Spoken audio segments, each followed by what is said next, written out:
Olá, quinto ano, tudo bem, gente? Vamos para a nossa aulinha de história, tá? Final de ano tá chegando, todo mundo se preparando para o Natal, as festas de Réveillon aí. Nossa, que legal, né, gente? Mas precisamos concluir aí nossas atividades, tá? Então, hoje a gente vai ter uma aulinha de história em vídeo, a prova vai estar indicando algumas atividades e posteriormente enviando um vídeo de correção dessas atividades, já que o nosso tempo está bem pouco, né? E não teremos mais essa aula online, né? A tempo de fazermos essas correções. Então, caso seja necessário, né? A Pro pode estar abrindo uma aula e tudo com vocês, mas as atividades dessa videoaula, elas serão enviadas a correção, né? No caso, através de um vídeo, ok, gente? Bem, vamos ao que interessa. Hoje nós vamos trabalhar aí a descoberta do ouro e as revoltas nativistas, né? Da página 187 a 190, com as atividades das páginas 191 a 193. Vamos ver também sobre a Inconfidência Mineira nas páginas 194 e 195, com as atividades nas 196 e 198, tá, gente? Conjuração Baiana, tá? Na página 199, com atividade na página 200. E também a vinda aí da família real, na 202 a 204, com atividade de 205 a 207, ok? Vocês vão estar abrindo o livro aí, tá? De vocês, a prova vai estar trabalhando o conteúdo, vocês vão acompanhando aí, tá bom, gente? Então, começando aí pela página 187, tá, gente? Bem, o Brasil, né, entre os séculos aí 17 e 18, a gente sabe que ele foi marcado por vários movimentos, né? Vários acontecimentos ocorreram nessa fase, né? E alguns denominados aí de revolta nativistas, né? Por quê? Porque era uma luta de nativos, né? Os nativos do Brasil, do nosso território. Contra quem? Contra os estrangeiros e o domínio português, que tentava chegar e se apossar de tudo isso aqui. Então, em se falando aí do ouro das Gerais, né? O que a gente pode falar em relação a isso? Desde os primórdios da colonização aí portuguesa, né, se buscava ouro no Brasil, tá?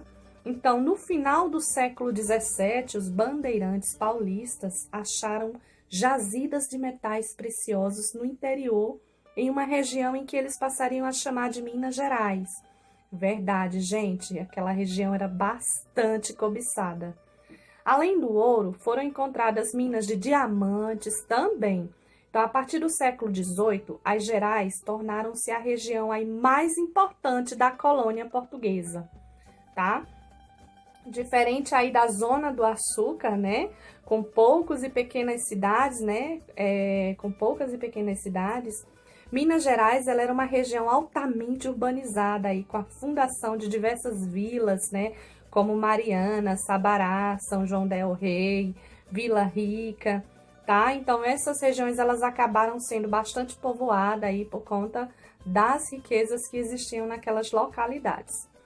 Em relação à revolta de Beco, né? A falta da mão de obra aí para a lavoura da cana-de-açúcar em decorrência do fim da escravização de indígenas, defendida aí pelos jesuítas e determinadas pela coroa portuguesa, e a insatisfação dos colonos maranhenses com as companhias, né, de comércio do Maranhão, né, que compravam aí produtos da região por preços baixíssimos e as revendia a Portugal aí com preço bastante elevado. Então, enquanto os produtos vendidos na colônia eram muito caros e de péssima qualidade, geraram aí em 1684 uma revolta liderada pelos irmãos Manuel, tá, e Tomás Beckmann, ricos proprietários rurais, né, que aproveitando-se aí da ausência do governador, declararam no deposto aí, expulsaram, na verdade, os jesuítas e acabaram aí com as companhias do comércio, tá? Então, o governo português, ele mandou uma frota que prendeu aí os principais participantes da revolta e ainda enforcou aí Tomás Beckmann, tá, gente? Então, os jesuítas, né, eles retomaram a região e continuaram seu trabalho. E aí vem a Guerra dos Emboabas, né? As notícias das descobertas do ouro em Minas Gerais, espalhadas pelo Brasil e pela Europa, atraíram muita gente à região para garimpar, para tentar encontrar ouro. Então, esses bandeirantes paulistas, acostumados a andar e minerar aí aquelas terras, chamavam aí os recém-chegados de emboabas, né? Que em língua indígena significavam forasteiros, tá? E aí, por causa das botas que os portugueses usavam, né? Eles também significavam aí aves de pés cobertos de penas, tá? Então, era uma região que estava sofrendo, assim, bastante exploração. Bem, os paulistas, né, consideravam-se donos da região, né, e se apoderavam aí das terras, impedindo o quê? Que outras pessoas explorassem o ouro. Isso aí acabou, gente, ocasionando aí violentos conflitos entre paulistas e emboabas, tá? Então, o desentendimento aí pela posse de Minas teve início em 1707 e os emboabas eram liderados por Manuel Nunes Viana e os paulistas por Manuel de Borba Gato, tá? Bem, os mais importantes, né, combates aí deram-se às margens do Rio das Velhas, tá? Em que os bandeirantes paulistas prepararam uma emboscada aí para os emboabas. Então, muitos conflitos, desentendimentos, tá, gente? Depois vem a Guerra dos Mascates, né? Chamava-se Guerra dos Mascates, na verdade, o conflito aí que ocorreu em 1710 entre os senhores de terras e de engenhos, de Olinda, né, e os ricos comerciantes, em geral portugueses, né, que moravam no Recife, que eram chamados aí pejorativamente aí de mascates, tá? Então, esse conflito ele foi gerado aí pelo endividamento dos senhores de engenho, que tinham suas lavouras de cana-de-açúcar financiadas pelos comerciantes recifenses, né? E com a decadência do preço do açúcar, eles não conseguiram pagar suas dívidas, cobradas aí com juros altíssimos. Então, essa situação ela foi favorecendo o quê? O enriquecimento dos comerciantes recifenses, né, que eram chamados aí de mascates, contribuindo aí para o crescimento do Recife, né, que passou a desejar libertar-se de tutela de Olinda, né, e tornar-se uma vila independente. A gente sabe que no início ela era dependente, depois ela se libertou.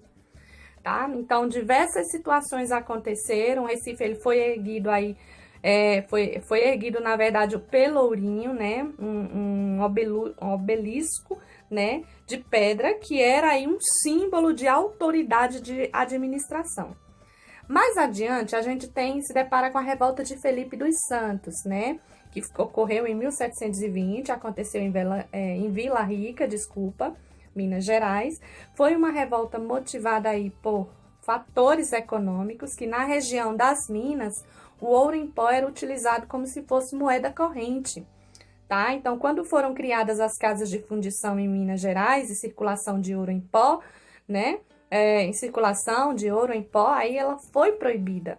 Então, a criação das casas de fundição, ela foi a solução do governo português para evitar aí o contrabando de ouro e obrigar o colono a pagar os impostos por tudo que fosse descoberto, tá, gente? Então, cobranças de impostos surgiam, os revoltosos foram liderados aí por Felipe dos Santos e Manuel Mosqueira da Rosa, na noite de 28 de junho de 1720, né? Cerca de 2.000 pessoas invadiram e saquearam aí a casa, né, do ouvidor.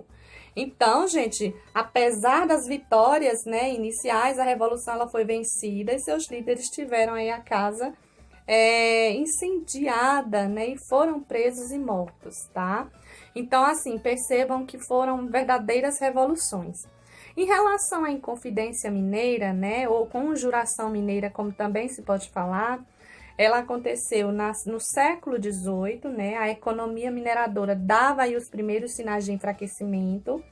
O problema de contrabando e a escassez do ouro nas minas e a profunda dependência econômica fizeram com que Portugal aumentasse os impostos e a fiscalização sobre as atividades aí empreendidas na colônia. Então, com a diminuição da produção, os mineradores eles começaram a ter dificuldade para pagar os impostos cobrados pelo governo português, né? Revoltando-se contra essa exigência. Então, isso fez, no ano de 1789, em Vila Rica, né, atual Ouro Preto do estado de Minas Gerais, uma conspiração que ficou conhecida aí como Inconfidência Mineira, tá, gente? Os inconfidentes, eles não obtiveram êxito em seus planos. Por quê? Porque um dos seus membros, o Joaquim Silvério dos Reis, ele denunciou seus companheiros aí em troca do perdão de suas dívidas. Então, nesse período, o governador Visconde de Barbacena, né, suspendeu aí a derrama, tá? Então, como resultado da traição de Silvério, alguns inconfidentes foram expulsos do país. Nossa, isso foi isso acabou sendo um momento assim de bastante conturbação, revolta, revolução. Em relação à Conjuração Baiana, né, que foi outro movimento aí que surgiu mais na Bahia, lá por volta de 1798, né, com características bem diferentes das anteriores, principalmente em relação aos seus participantes aí, que eram de origem das camadas mais pobres da população, com negros e mestiços. Então, esse movimento, conhecido como Conjuração Baiana, ele tinha como líder aí o João de Deus do Nascimento e Manuel Faustino dos Santos Lira, e defendia, na verdade, a proclamação da República, né, o fim dos privilégios aí para os mais ricos e a igualdade racial, né, a fraternidade e a extinção da escravatura em nosso país.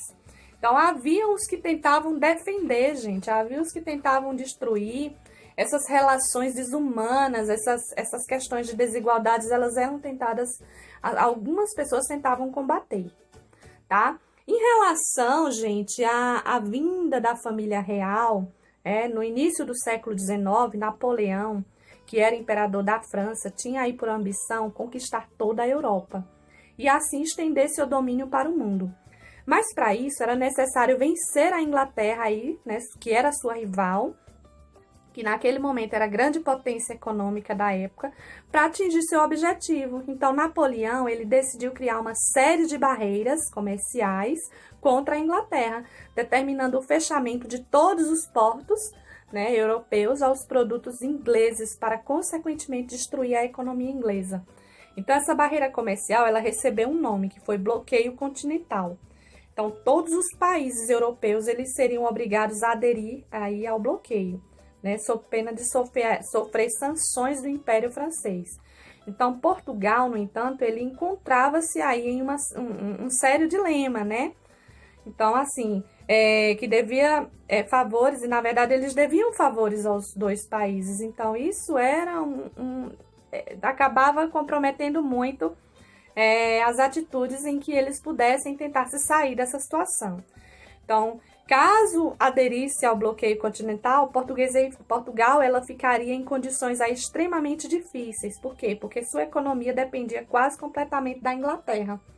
Então, esse país era o maior fornecedor dos produtos manufaturados aí consumidos em Portugal e também o maior comprador das mercadorias portuguesas aí e brasileiras. Então, a Inglaterra também não queria perder seu velho aliado, principalmente porque o Brasil representava um excelente mercado consumidor de seus produtos, tá?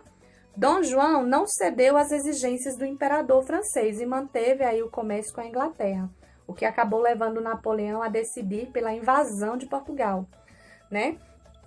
Assim, é que visando aí a preservação, a dinastia de Bragança aí das forças napoleônicas, né? A coroa portuguesa optou aí pela vinda da família real para o Brasil, né, com suas colônias na América. Então, a fuga aconteceu no dia 29 de novembro de 1807, quando o príncipe, na verdade, a principal, assim, autoridade,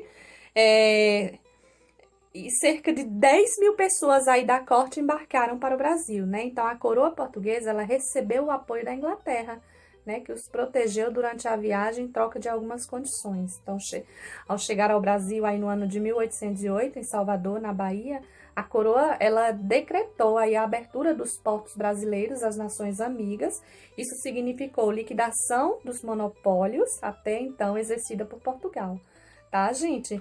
Então, assim, Quando a colônia tornou-se, né, Reino Unido a Portugal, né, quando a colônia, na verdade, ela se tornou tudo isso, né, as capitanias, elas passaram a ser chamadas de províncias. Então, em 1818, morre a rainha e Dom João é coroado rei, tá, gente? Então, a situação econômica do Brasil estava extremamente enfraquecida pela guerra, né, contra as forças de Napoleão. E aí, em 26 de abril de 1821, Dom João VI deixou o Brasil. Viajou de regresso a Portugal contra a sua vontade. Claro, ele não queria ir. Mas, depois de muito protelar seu retorno, resolveu, né? Então, ao partir, o rei, ele teria aí recomeçado, na verdade, recomeçado uma nova vida aí recomendada ao príncipe Dom Pedro, né? Seu título como regente. Tá, gente? Então, quando regressou à Europa, Dom João VI, ele teve seus poderes diminuídos, claro, pela Constituição Portuguesa, e ele foi obrigado aí a se submeter às exigências das cortes, né, do parlamento aí de Lisboa, que de fato passaram a governar Portugal. Tá, gente? Então, realizem as atividades propostas. A prova está enviando essa correção para vocês. E até a nossa próxima aula, tá, gente? E vão aí estudando para as avaliações, porque esse período tá chegando e a gente tá finalizando aí esse ano tão conturbado e tão difícil.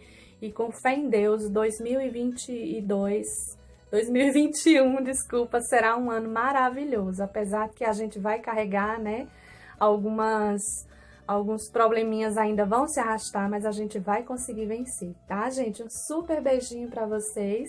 E até a nossa próxima aula. Beijinhos, tchau!